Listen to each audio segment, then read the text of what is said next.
મહિમા તો ગુરુનો છે. નિરત મહારાજ પણ કહેશે કે મહિમા ગુરુનો મોટો, અને આ જે ચલાવે છે ને, આ મહિમા જે કરે છે ને, એ દાસ હોય એ જ કરીએ. મહિમા ચલાવવું એ દાસ પદને સમજવો અને એ જગ્યા પર રહ્યો હોય એ જ કરીએ.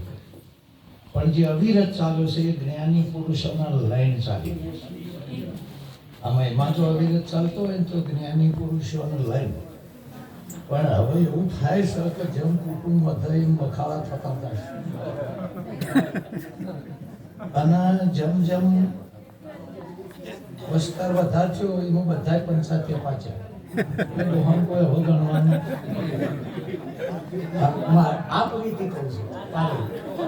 અમે જો કહેવા જઈએ છીએ તો કે તમને સમજણ ના પડે.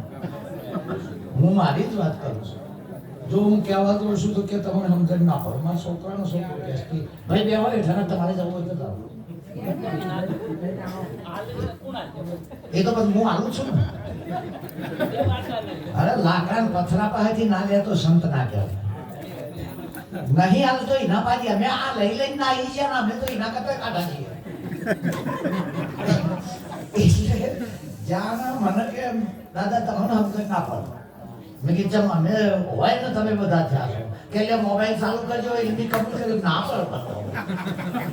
આજનું શાસનની ખબર પડે મારે માનવું પડ્યું. આજ હું મારું રજીસ્ટ્રેશન કહું બાર ગયો તારા અંધારું હતું મને ખબર જ પડી. એ એકલો હતો. હવે મહારાજ સેનાજીની પાછળ આ કોટીની ઉપરનું બટન નીચે વખાઈ ગયેલું, આને વચ્ચેનું બટન છેલ્લું વખાઈ ગયેલું. આ તો હારું મેં એકલા ભાર્યો. મારે એવું હતું હોય બેઠો તો બેઠો તો એટલે ખબર પડતી. બહાર જો તારે અંધારું હતું તારે તો મને ખબર પડી કે આ પેલું બટન ઓમમાં ઘણું અને પેલું બટન આવડ થઈ ગયો છે. તમે એમ ઓય બી આવે છે ને બધાને શીખર છીએ બટન આવડ થઈ જાય છે. એ કશી સમજણ જ ને. મને બી હાલ એક જણો કહે કે મારે તમને હારી લઈને જાઉં. હવે મને નંબર આવ્યા હોય એ જ આવી ગયો અને મારા પાસે દાખલા આવે કે વાલ્મીક ઋષિ રામ રામ કરતા કરતા પેલા પેપડાના મોલ ગોળ ગોળ પિયારમાં ઉતરી જા અને આ નાઈ ગયું. એક તો બોલાવનારને હું વઢું છું કે આવવાનો બોલાવો છો હું લેવા. અલ્યા કોમ બંધારણ કરો. હું તમારા ઉપર કાયો નહીં ગયો. આ મરજી પ્રમાણે આપવાનું, મરજી પ્રમાણે નહીં જવાનું. આ સંતની કોઈ મર્યાદા જ નહીં. સંતની કોઈ મર્યાદા જ નહીં. એટલે તમને આવડે કઈ કઈ નાહી જવાનું. આ વખતે બધું બંધ કરો અને એક નિયમ અપનાવો. એક મેળાવડામાં એક જ જણો બોલો બધા ભોય. આવતા મેળાવડામાં બીજા પુરુષનો વારો. આ બોલી બોલી નાહી જવાનું. બોલી અરે જુઓ તમે જુઓ આપણા મહાભારતમાં લખ્યું ભેટું મારા નહીં. ઓખર એટલે સોણ કર નહીં. દોવા દે. બીજી હોય એ ભેટું મારો ઓખર ન કર અને એ પણ દોવા દે. કૂતરી ભેટું મારે નહીં. સમજાય છે? દાખલા તરીકે તમે ગધાડી દો તો દોવા તો દેખ તાર ભેટો મેલા અને ઓખર કરે નહીં. પાટું તો ગધાડો મેલા, ગધાડી ના મેલા. મને આશેલો છે યાર. તમે કોનો અર્થ જ એ થાય છે કે તમે કોઈ સંતના શબ્દ ઉપર તમારી ધારણાઓના ધડાકા કરવામાં આવે. આપણે આપણા પેલો બેઠો બેઠો ટીક ટીક કરતો હોય ઉપર ઘાય પડે એનો અર્થ જ એ થાય છે કે આપણે શબ્દોના દ્રષ્ટાંતો પાસે દોડીએ છીએ. સંતને હું કહેવા માંગે છે એ વાત વિચારતા આપણે નથી. ઓરાન વાઈસ બધા ગયા છીએ. એટલે ગધાડી દોવા દે. ઓખર કર નહીં. પણ એને ના પૂજાય એટલે ના પૂજાય. ગાય ભેટું મારે ઓખર કરે ભલા દોવા ના દે પણ ગાય પૂજાય. મહાભારતમાં લખ્યું એમ સંતની વચને વર્તા એને પૂજા ફૂલા ના આરતીઓ થાય. મરજી પ્રમાણે વર્તા એને ના થાય. મરજીમાં જેમ દાખલા દ્રષ્ટિ તો તમે જેટલી ચોપડીઓ વાંચો એટલો તમારો આત્મા આખો છે. આ શાસ્ત્રોએ ગોટાળા વાળ્યા છો થાકો. આ શબ્દધાર મહા અરણ્ય છે. એક જણો મહાભારત કે છે, એક ગીતા કે છે, એક બીજું કે છે તારા હું કેવું છે એ કે અધ્યાય 15 હો કહેતા તારા હું કેવું છે. આપણા ગુરુની આ વાત છે, આપણા ગુરુની વાત છે. હજુ તો શુરતા વેધોણી નહીં, હજુ તો આપણે આગળ જ્યાં નહીં. હમણાં ગઈ સાલ દિવાળી થઈ ને કે મને એક જણાએ પૂછ્યું કે મહારાજ કીધું આ કે આ દિવાળી પર છોકરાએ ટેડી લાવી એટલે ઘેર ઘેર ચમ મળવા લઈ જાય. કીધું મળવા કશું નહીં લઈ જતો.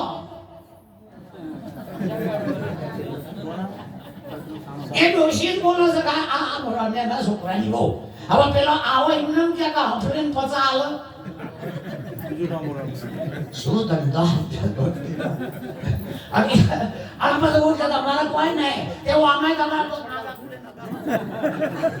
કઈ નહીં. અરે સમગ્ર બ્રહ્માંડ તમારું છે, સમગ્ર બ્રહ્માંડ. હું બેઠો બેઠો એટલું જોઈ લેતો આ રસ્તો થાકવાનો છે. આ રસ્તો થાકવાનો છે. આના ઓમાં નહીં એ ફૂટબોલના રસ્તા છે. ફૂટબોલ પાટો ખાય નહીં મય હવા ભરવાની છે એ જગતનો રસ્તો છે. અને આ રે જુઓ કઈ કઈ કઈ કઈ નાળા ઊંચી બોલીએ તો ચોઉડી બોલીએ. શેવટ વાણી થાકશે કે નહીં? શેવટ વાણી અરે વાણી થાકીને બંધ થઈ જા. અરે શાસ્ત્રો વાંચતો વાંચતો છેવટે બંધ થઈ જા. અરે વિચાર કરતો કરતો મન કાન અટકીને બંધ થઈ જા. અરે મોટા મંગલેશ્વરો નહીં કહીએ ચા છેવટે વાણીથી બંધ થઈ જાવ. કોઈ ઇતિહાસ નહીં કહીએ ચા અરે વેદ નેતિ નેતિ કરીને છેલ્લે બંધ થઈ જાવ. આ થાકવાનો ધંધો છે. આગળ યોગો સમાધિઓ કરી છેવટે થાચા.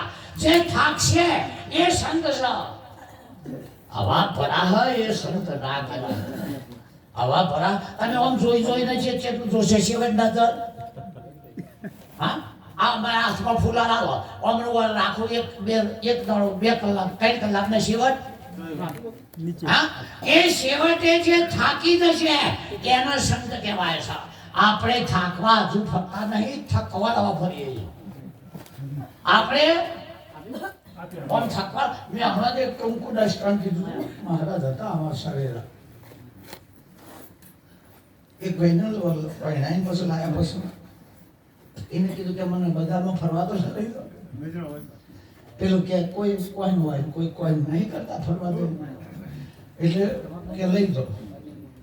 એટલા નહીં કે લઈ દઉં તારા તે બીજા દાડ દિવસ બજાર ખુલી બજાર મોટું હતું. આ બેન લઈ ગયા જોવા. હવે આ બજાર વચ્ચે હેડ બજાર તો જબરદસ્ત. અમે દુર્યોધનની જોનું ઘટોળગસ બહુ આવ્યા હતા અને એના દાગીના વેચી વેચી નાહી જ્યાં જેટલા આવ્યા હતા બધા ઘટોળગસ હતા. હાજુ દાગીના વેચી વેચી નાહી જ્યાં. હવે મને ચોકવાનો હવ આવ્યો તામ જોને જ જતી રહી. જે કોણ એટલે આમ સાહેબ બજાર વચ્ચે ફરક કે જો અમારું બજાર બજાર આ ભાઈ કે છે આ બધા ફેરવા લઈ ગયા.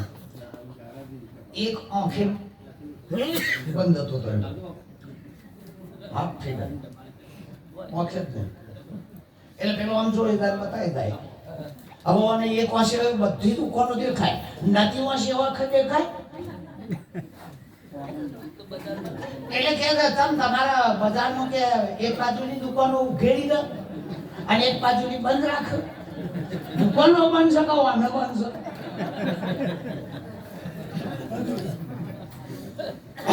એટલે પેલો તો સમજી જો કે જો હવાના ટાઈમે આ દુકાન આ લેન ચાલુ અને આપણે ભરી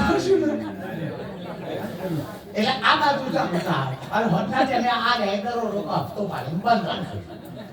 વળતી આવી એટલે પેલી દુકાનો બધી દેખાય કે નહીં અને આ બાજુ નહીં એટલે આગે હું કહેવાય તમારે સારું કહેવાય હવારે આ ખુલ અને હોજર બોલો આ આવું બધું છે. આ એક ચિત્તના ચાળા છે. સપના હો આયો કન આયો એ તો કો સપના હો આયો. જનક રાજાને લખ્યું છે કે મને સપનું આવ્યું તો એ તો કોને કીધું? યાજ્ઞવલ્ક્યે કીધું, બાકી અષ્ટાવક્રએ ના પાડી. અરે વિદેહીના દેહ નહીં, સપનાનો આવ્યો. વિદેહીના દેહ નહીં. પેલો કે હું વિદેહી છું, શાલ મેલ એ ખોટું છે. તું શું એ છો? ચમ ભાઈ વિદેહી હું છું, વિદેહી છું. અરે દેહી નહીં વિદેહી, તું તો શું એ છો? આ તો સહી, આ તો માહિક નહીં, માયા નહીં, પ્રપંચ નહીં, ભાષા નહીં. સહી છો. આ સહી એના વસ્તુ તંત્ર કીધું છે. હવે તમારા 100 અક્ષરો ના રહ્યા. સહી તો તમે કેને બોલાવો? આ સહી ને ના કેનાર કોણ છે? બહુ બે હું કાઠું છે કે જે વેદાંતી થઈ જશે ચોબડો હું કઈ જાય છે. એમનેમ નહીં થવાતું. એ વેદાંતીઓનું જે વેદાંત છે ને એ ભારતના સંન્યાસીઓ અને આપણા જ્ઞાનીઓનું હૃદય છે. મય ઉત્તરીયતાને ખબર પડે, મય ઉત્તરીયતાને ખબર પડે. બાકી ભાષા તો 18 પ્રકારની ભાષાઓનું બોલતો આવડે. ભાષામાં ગણ્યમ નહીં એવું કે એ જૂઠું જ છે. પેલું તો હમ નહીં એ કે, અને ચોકડી એટલું પડ્યું છે એ કે. હા, અરે નાક શીખ નિરાકારના બીજું નહીં. મારે કેવું મોહ આવતો જતો મરતો ના હોય એને જ મોહનિયમ જવું હોય તો સાહેબ હું કોઈ નીચે નહીં બોલ્યો. પણ આ નજર આગળ દેખાય છે ઓને માનવાનો નહીં, હફલે ને આવી જવાનું. તમે સંતનો હું માનો તો પ્રગટ દેહ સંતનો શિવ બ્રહ્માના સમજાવવા શર્માવા નિરાત મહારાજ જો સંતના લક્ષણ કહીએ શિવ બ્રહ્માના હમ શર્માઈ દે. 1-2 મિનિટ હોય અને બેલી નાહી જતો તમને શરમ નહીં આવતી? અને મહારાજ બેરાનો જબર જો ખબર જ થાય ને મોડા આપવાનું વેલા નાહી જવાનું. ખબરદાર હું તો આવા કહું છું કે આપણા અંદરથી દયા એવો ભાગત કાઢી આ ભાગત કાઢી નાખવો જોઈએ. દયા કરી કરી કરી કરીને આ માગણ ફાઈ જા. બાપડા ના લો, બાપડા ના લો. હવે એ તમે બાપડા ના આલ્યા અને 4-wheel લઈને આવા રોડ ઉપર જોજો તમારી સાઈડ નાકા પત કેજો બાપડો. બાપડા ના લેતા કે માથા પડે એવા નાળ થાય એવું નહીં કેતો. પણ સંતના ચરણ સિવાય કોઈ જગ્યાએ દોન સુપાત્ર ન દેવાય. દોન અને બોધ જ્ઞાન ગુરુજીનું લેવાય. કઈ જગ્યાએ મારો ગુરુ નથી. અને જો ગુરુના ઉપર કટ કર્યું તો મનમાં આપણે થોડા સુધરેલા રાક્ષસો ખરા. હું તો એના જ છીએ, પણ થોડો લુગડો પહેર્યો તો એ લો ખાબુ વાળો એટલે થોડા સુધરેલા ખરા. સંસ્કૃતિનો સત્યાનાશ કરી નાખ્યું. આપણી ઇન્ડિયન કલ્ચર આખા વિશ્વનું જે હૃદય એ આપણા ઋષિ મુનિઓ, આપણા સંપ્રદાયનો જે કોઈ સ્થાપક પુરુષ હોય એને આપણે ના સમજીએ જા. જેનો આગેવાનો આદળો હોય એનું લશ્કર કુવામ હોય, પણ અત્યારે જેનો આગેવાનો લાગણી વાળો હોય એના જ વસ્તાર ન પડી નહીં. લાગણી વાળાની લાગણી ઉપર રામચંદ્ર ભગવાને જુઓ પેલા એના નાવડા પાસે જ્યાં કેવટ પાસે એટલે કેવટ કે હું બિહાર હોય નહીં, લોગ નહીં કેવું બધો નાવડો બરાબર. એટલે કે ના કે ચમ કે પગડ એટલે શું થાય પથરાનું સલિયાની હાલી એટલે કોઈ બની જાય. હા, નાવ નારી થઈ જાય. એટલે લક્ષ્મણ કે હા એને પગડાડ્યો તો પણ એ અસ્ત્રી બની ગઈ. એટલે કેવટ બોલ્યો કે હું નહીં બેહારું કે ચમ બધાય પથરાનો પગ ના અડાડાય. એ રામચંદ્ર હેડી ના આવ્યો ત્યાંથી બધા પથરા પગમ નહીં આવ્યા તો જેમને અસ્ત્રી ના બની ગઈ. પણ રામને ખબર પડી. મને વશિષ્ઠ અને વિશ્વામિત્રનું પૂછ્યું હતું કે પેલો પથ્થરો શેનો છે, આ પથ્થર પડ્યો શેનો છે, નજર જઈ અને ઓગળી નિર્દેશ જો રામને પૂછ્યું તું આમ કે આ પથ્થર શેનો પડ્યો છે, ના કે બધા પથ્થરો પર હેડીને જ આવ્યા હતા ને, ચમ ના બની ગયો ભાઈ એટલે લક્ષ્મણ કે એ ખબર નહીં, તો જો રામની જો નજર પડે અને રામની ઓગળી નિર્દેશ થાય એ પથ્થરની ભાઈ બને બધા પથ્થરો પર હેડવાથી ના બનો. રામની એમ સંતની દ્રષ્ટિ જેના ઉપર જાગ અને કોઈ નિર્દેશ થતો હોય સંત કે સદગુરુ રાજી રાખવાથી રાજી થાય.